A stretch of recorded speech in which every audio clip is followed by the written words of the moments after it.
আসসালামু আলাইকুম, সবাই কেমন আছেন? আজকে চলে আসছি হচ্ছে জমিতে, হলো আমাদের জমিতে। এখন মূলত বর্ষা সিজন পড়া শেষ, পানি নাবানাবা অবস্থা।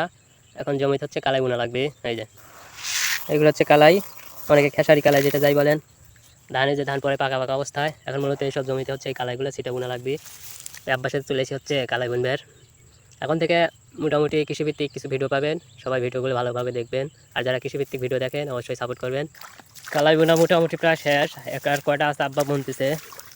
এই দেন পানি এখনো যায় নাই, তবে কিছু কিছু উঁচু উঁচু যেগুলো ভই আছে হচ্ছে ওগুলো হচ্ছে শুকিয়ে গেছে। এখন ওইগুলো হচ্ছে কালাই বোনা হচ্ছে। তো বর্ষা তো হয়, এখন বর্ষার পানি নামে গেছে, বিলে পানি এখনো রয়েছে, ওই যে দেখা যাচ্ছে না।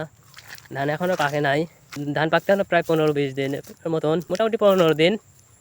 এই যে কেদো কি অবস্থা, এক হাঁটু কেদো।